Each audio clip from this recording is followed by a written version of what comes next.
No vídeo anterior aqui do canal Investigando, nós mostramos como a China já está passando por um grave problema de recessão interna, e especialmente por causa do altíssimo preço dos seus imóveis. Mas quem dera o único problema da China fosse apenas o preço destes imóveis. Não mesmo. A China tem também um enorme problema tributário para resolver. E, mais uma vez, o problema ocorre justamente porque a China se tornou em poucos anos a segunda maior economia mundial. E um dos motivos deste crescimento foi justamente uma política fiscal bastante perigosa, para não dizer inconsequente. A China parece estar neste exato momento em uma corda bamba, equilibrando-se para manter o crescimento sem precedentes, enquanto luta para não cair na maior recessão que o país já viveu. Veja mais sobre isso agora, aqui no canal Investigando. Como qualquer governo, a China precisa de dinheiro, muito dinheiro. Construir estradas, hospitais, fornecer água, energia, tudo depende do dinheiro que o Estado arrecada. Só que com uma economia predominantemente informal, a China arrecada muito menos dinheiro do que deveria. Veja só, se olharmos para os Estados Unidos, a primeira potência mundial da economia, o país consegue arrecadar entre 18% a 20% do PIB com impostos federais. Quando você inclui aí os impostos estaduais na conta, a arrecadação americana chega a incríveis 25% do PIB. A China, por outro lado, arrecadava aproximadamente 9% do PIB com impostos em 2018, uma diferença absurdamente grande.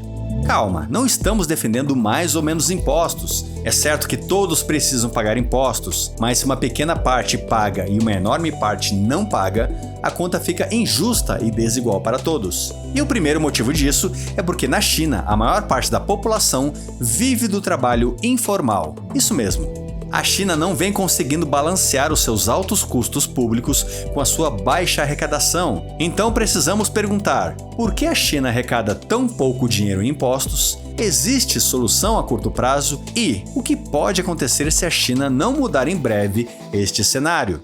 Fique até o final do vídeo para saber todas estas respostas.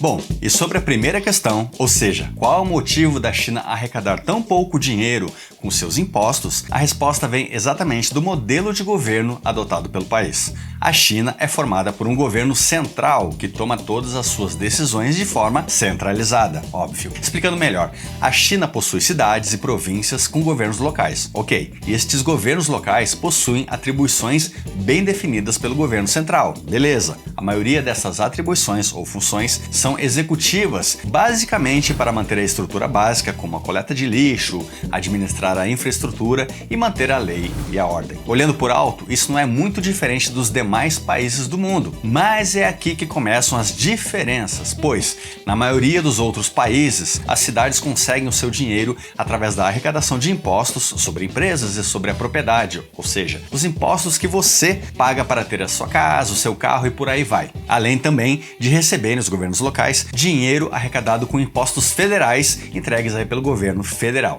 Além disso, nestes países, os governos locais decidem como administrar o seu dinheiro da melhor forma possível, mesmo que às vezes não façam isso tão bem, não é verdade? Já na China, os governos locais não possuem liberdade de administrar o seu dinheiro. Eles ganham a maior parte do seu dinheiro através do arrendamento por um período de 20 a 70 anos das suas terras públicas para as empresas e para a população. Arrendamento é mais ou menos como o aluguel de um terreno e não a venda de um terreno para as empresas e a população. Nestes governos locais da China, os impostos arrecadados das empresas, da população, 60% destes impostos devem ser enviados ao governo central da China. Já o dinheiro do arrendamento, este sim é todo do governo local. Pois é, na China ninguém é dono do terreno, apenas o governo. Olá! Você está assistindo ao canal Investigando. Eu sou Alex Godoy e eu faço este canal sozinho com muito amor, muito carinho, muita dedicação e muito suor também. Então se você gostar do vídeo, se inscreva no canal e aproveita para comentar se você gostou do vídeo, da minha didática, etc, etc. Se inscrever de graça, curtir de graça e assim você me ajuda demais com esse gesto para que eu faça mais vídeos semanais como este aqui, beleza? Então bora continuar com a nossa história. Como eu disse, na China você não compra um terreno para construir a sua casa própria ou a sua fábrica. Você arrenda um terreno por um período de alguns anos. Você pode até construir a sua casa ou a fábrica lá, tudo bem, mas o terreno é e sempre será do governo chinês. Claro que isso significa muito dinheiro, especialmente porque o mercado imobiliário da China é enorme. Ter um imóvel na China ainda é o melhor investimento que uma pessoa pode ter. Nós falamos sobre isso no vídeo passado. Se quiser, o link estará aqui na descrição deste vídeo. O problema de um governo local que vive basicamente através do dinheiro de arrendamento de terra é que a terra só gera dinheiro se houver algum tipo de infraestrutura básica para acomodar as empresas ou as pessoas que vão viver nesse local. Caso contrário, ninguém vai comprar nada. Ou seja, os governos locais constroem as cidades e a infraestrutura básica e somente depois as pessoas pagam para viver nestas cidades. E isso cria um enorme problema de excesso de moradias e de infraestrutura, como largas avenidas ou mesmo ferrovias, que não transportam nada de nenhum lugar para lugar nenhum. Existem várias cidades fantasmas na China, é verdade, mas isso é assunto para um outro vídeo. Então, os governos locais precisam desembolsar de forma antecipada o dinheiro para a construção de toda uma cidade para poder reaver esse dinheiro depois com o arrendamento das suas terras. Só que lá os governos locais não possuem permissão para emitir títulos públicos ou coisas do tipo. E assim, os governantes precisam usar a imaginação para conseguir o dinheiro necessário. E então surgiu um sistema chamado de plataforma de financiamento local. Algo bem estranho até mesmo para os padrões chineses. Funciona assim: o governo local abre uma empresa privada e depois dá para esta empresa privada ativos estatais que podem ser ações em dinheiro ou o direito de uso das terras onde as construções serão feitas. Esta empresa privada, entre aspas, pode então ir no banco e usar estes ativos como garantia para conseguir o empréstimo necessário para estas obras. Estima-se que aproximadamente 19 trilhões de dólares foram emprestados a estas empresas privadas de governos locais nos últimos anos. Como a dívida com o banco é na verdade de uma empresa do governo local e não uma dívida do governo central, em caso de problemas, ninguém garante que a dívida será paga, pois o governo local pode falir. E se isso acontecer, não é certo que o governo central chinês irá pagar a dívida. Como até hoje os governos locais construíram e as pessoas compraram, a conta sempre fechou. Porém, analistas já estão percebendo que o povo chinês não está conseguindo acompanhar o preço dos imóveis. Logo, cada vez mais cidades fantasmas começam a surgir, e em breve os governos locais terão um enorme problema de caixa para resolver. Na verdade, o setor imobiliário de alto padrão já está entrando em colapso na China. Apenas os empreendimentos de baixo padrão estão vendendo, e ainda assim em números muito abaixo dos apresentados nos últimos anos. E a bola de neve se forma, pois a tendência é que menos pessoas vão investir em imóveis, os imóveis serão menos atrativos e assim menos pessoas irão comprar imóveis e menos impostos irão para os governos locais.